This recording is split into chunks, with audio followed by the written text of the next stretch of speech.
40 নয়, আমি আপনাকে বলছি, জেলার নাম বলবো না, বদনাম হবে।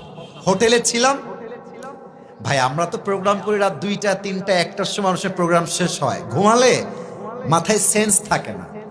তো আজকে হোটেল